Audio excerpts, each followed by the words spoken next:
오늘 아침 하나님께서 우리에게 주시는 말씀은 로마서 5장 5절 말씀입니다.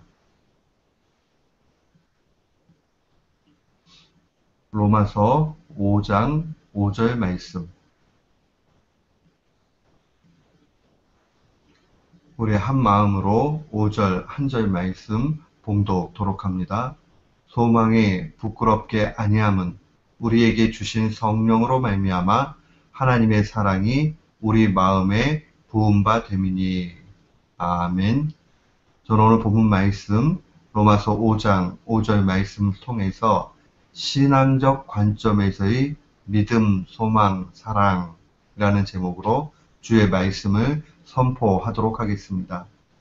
우리가 하나님의 말씀을 통해서 잘 알고 있지만 세상 끝날까지 믿음, 소망, 사랑은 존재를 합니다. 그런데 우리가 이 바울의 하나님 말씀에 대한 증거를 보면 믿음, 소망, 사랑이 입체적으로 나타나기는 하지만은 이것이 과연 어떠한 연결이 되어 있는가 하는 것을 잘 알지 못할 때가 있습니다. 인생의 최종적인 목표를 우리는 말씀 가운데서 영혼의 구원받음이라 하는 것으로 요약해서 분명히 볼 수 있습니다. 우리가 인생을 세속적인 관점에서 성공했다 할지라도 구원받지 못한다면 그 모든 것은 썩어질 것을 위해서 사는 그런 인생에 불과하게 됩니다. 바로 이 영혼의 구원이라는 것은 죄로부터의 구원이고 죄로부터의 구원은 영생을 의미합니다. 그런데 이 죄로부터의 구원에 대해서 바울은 로마서에서 계속적으로 강조하기를 오직 믿음으로만 구원을 얻는다라고 그렇게 증거하고 있습니다. 믿음으로만 얻어지는 구원. 그래서 의인의 삶의 기준을 그는 한마디로 하박국 선지자의 고백으로 요약을 합니다. 오직 의인은 믿음으로 말미암아 산다. 그에게 있어서 바꿀 수 없는 진리의 그 내용은 바로 오직 믿음으로만 구원을 얻는 것이고 하나님과의 관계의 온전함 속에 있는 의인은 당연히 믿음 가운데 살아간다라고 그렇게 증거를 합니다. 로마서 전체, 그의 서신서, 특별히 교리에 있어서 나타나는 갈라디아서와 빌립보서의 부분을 보면 이 믿음을 얼마나 그가 강조하고 있는가 하는 것을 명쾌하게 봅니다. 그럼에도 불구하고 고린도 13장 사랑장에 와서 바울은 이렇게 가르칩니다. 그런즉 믿음, 소망, 사랑 이 세 가지는 항상 있을 것인데 그 중에 제일은 사랑이라. 만약에 이 말씀이 이 세 가지 항상 있을 건데 그중 제일은 믿음이다 라고 하면 일관성이 있고 그 안에서 참 과연 믿음이 최고구나 하는 생각이 들겠지만은 이 사랑장에 와서는 이 세 가지 항상 있을 건데 그 중에 제일이 사랑이라 라고 그렇게 선포합니다. 심지어는 로마서에 오면 바울은 소망에 대한 가치를 이렇게 선언을 합니다. 로마서 8장 24절에 보면 우리가 소망으로 구원을 얻었음에 보이는 소망이 소망이 아니니 보는 것을 누가 바라리요? 라고 증거를 합니다. 생각해 보세요. 지금 우리가 믿음으로 구원을 얻었음에 라고 그렇게 증거가 되어 있다면 분명히 바울이 계속적으로 이야기하고 있는 그 믿음의 가치를 선언하는구나 라고 볼 텐데 로마서 8장 24절에는 우리가 소망으로 구원을 얻었다 라고 증거를 합니다. 이 마치 좀 일관성이 없어 보이는 이 바울의 신앙적 선포, 그의 가르침에 대해서 우리는 어떻게 이해할 수 있습니까? 오늘 본문 5절 말씀이 그 열쇠를 가지고 있습니다. 여기에는 소망이 부끄럽게 아니함은 우리에게 주신 성령으로 말미암아 하나님의 사랑이 우리 마음에 부은 바 됨이다 라고 이야기를 합니다. 그 앞선 1절부터 4절까지의 내용은 이 믿음으로 인해서 얻어지는 것에 대해서 분명하게 보여줍니다. 오늘 저는 이 본문 말씀을 깊이 묵상하는 가운데 이 믿음, 소망, 사랑 세 가지가 유기적 관계가 있다 하는 것을 분명히 알고 우리가 이 믿음, 소망, 사랑 가운데 항상 거하면서 주님의 은혜를 받아 누리는 우리 모든 성도들 되시기를 주님의 이름으로 축원합니다. 믿음이 무엇입니까? 믿음은 복음을 믿는 겁니다. 다른 건 믿는 것 아니라 복음 믿는 겁니다. 복음은 무엇입니까? 그것은 바로 예수 그리스도에 관한 것이고 또한 예수 그리스도께서 우리의 구원자 되셨다 하는 것을 믿는 겁니다. 더 적극적으로 이야기하면 예수님 외에는 구원의 길이 없다. 오직 예수님만이 나의 그리스도, 메시아다 하는 그 고백이 바로 믿음입니다. 구원으로 가는 유일한 길, 진리의 길입니다.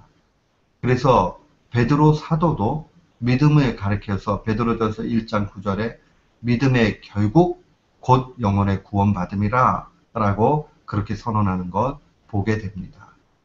또한 소망이 무엇입니까? 이 소망은 오늘 본문 가운데 보면 하나님과의 화평을 누리는 그 또 다른 길 가운데 하나가 환난이었는데 이 환난이 최종적으로 우리에게 가져다 주는 것은 절망이 아니라 바로 소망이다 라고 증거를 합니다. 만약에 이 환난 가운데 우리에게 늘 좌절과 절망이 온다면 그것은 우리에게 아무런 의미가 없습니다. 그러나 우리에게 이 환난도 오히려 하나님과 화평을 누리는 그러한 소망의 길이 되는 것은 바로 예수 그리스도의 죽음의 승리 때문에 그러합니다. 예수님이 부활 사건에 의해서 분명히 죽으셨지요. 죽으셨지만 그 죽으심은 부활을 위한 죽으심이었다는 것을 분명히 보게 됩니다. 또한 사랑이 무엇입니까? 오늘 본문 말씀에 보면 이 사랑은 믿음과 소망의 참된 근거가 되는 것을 분명히 봅니다.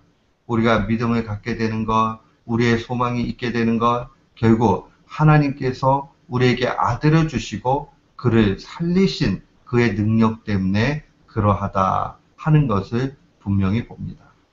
이 5절 한 절 안에는 내포적으로 또 외연적으로 믿음, 소망, 사랑 세 가지 모두가 증거되어져 있습니다. 소망이 부끄럽게 아니함은 우리에게 주신 성령으로 말미암아 하나님의 사랑이 우리에게 부은 바 됩니다. 여기서 소망이 부끄럽지 않다 할 때 이 소망의 전제는 먼저는 믿음으로 말미암는 칭의를 기억을 해야 됩니다. 더 쉽게 이야기하면 믿음으로 의롭다함을 얻은 것이죠. 그것은 법정적인 선언입니다. 그러면서 바울은 5장에 와서 믿음으로 이 의롭다함을 얻은 신자는 하나님과의 화평적 관계를 유지하면서 화목하게 살아야 된다 하는 것을 증거합니다. 결국 관계적인 실제적 교제, 이 땅 가운데서 이 의로움을 누리는 삶, 그것이 필요하다는 거예요. 그런데 그 하나님과의 화평을 유지하고 나아갈 수 있는 길 가운데 하나는 우리에게 환난이라는 게 주어진다는 겁니다.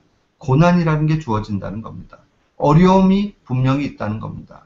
그러나 이 어려움, 환난은 인내를 낳고 인내는 소망을 가져다 준다 하는 것을 밝히 보여줍니다. 결국 이 소망, 환난으로 말미암는 소망이 부끄럽게 아니한 이유가 바로 하나님의 사랑 때문에 그러하다는 겁니다. 그러니까 이 믿음과 이 환난으로 말미암는 소망이 연결되어 있고 이 소망의 근거는 한마디로 하나님의 사랑 때문이다라고 증거합니다. 그 하나님의 사랑은 성령님으로 말미암아 우리에게 주어졌다는 겁니다. 하나님의 사랑은 무엇입니까? 단 한 가지, 그냥 아들까지도 내어주셨다는 것에 대해서 하나님의 사랑을 더 이상 설명할 이유가 없습니다.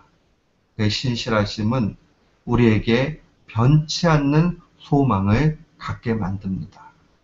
사랑하는 성도 여러분, 믿음, 소망, 사랑은 입체적이고 보는 각도에 따라서 믿음을 강조할 수도 있고 소망을 강조할 수도 있고 사랑을 강조할 수 있으나 결국은 이 세 가지가 떨어져 있는 것이 아니라 하나로 연결되어 있고 이것은 때때로 바울의 가르침 가운데서 교차적으로 사용하고 있다는 겁니다.